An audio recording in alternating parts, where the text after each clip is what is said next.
Ina ni Claudine, Marjorie at Gretchen na si Mami Inday na aksidente. Narito ang buong detalye at kwento. Maraming mga fans ngayon ni Claudine Barreto, Marjorie at Gretchen ang nag-aalala dahil kamakailan ay nagkaroon ng aksidente ang kanilang ina na si Mami Inday. Sa post ng kanilang kapatid na si JJ or si Joaquin Barreto, ipinakita niya ang isang photo na kung saan nga ay makikita ang mga bruises na natamo ni Mami Inday dahil na rin sa pagkahulog nito sa escalator.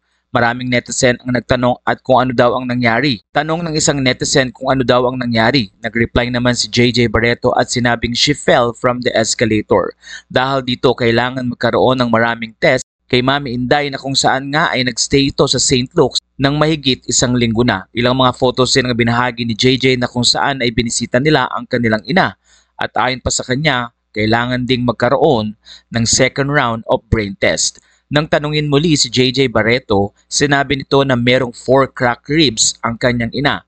Kaya naman maraming netizen na nagpipray at sana daw ay tumutulong din ang mga kapatid ni JJ para sa pagpapagamot ng kanilang ina. Patatandaan kamakailan ni nagdaos pa ng kanyang ika-87th birthday si Mami Inday at ilang mga photos nga ang ibinahagi ni Marjorie.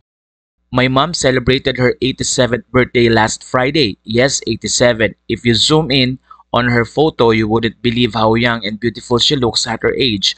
All natural beauty. Happy birthday, Mom. We love you. Sa puntong ito ay nag-wish naman si Connie Reyes ng ganito. Happy birthday, Tita Inday. God bless you with a long, healthy, satisfying life. Kaya naman ayon sa mga netizen, kailangan na gumaling si Mami Inday para humaba pa ang buhay nito. At panigurado din daw silang tinutulungan ito ng kanyang mga anak na si Gretchen, Claudine at Marjorie. Marami rin ang masaya dahil nagkaayos na si Julia pati na rin si Claudine Barreto.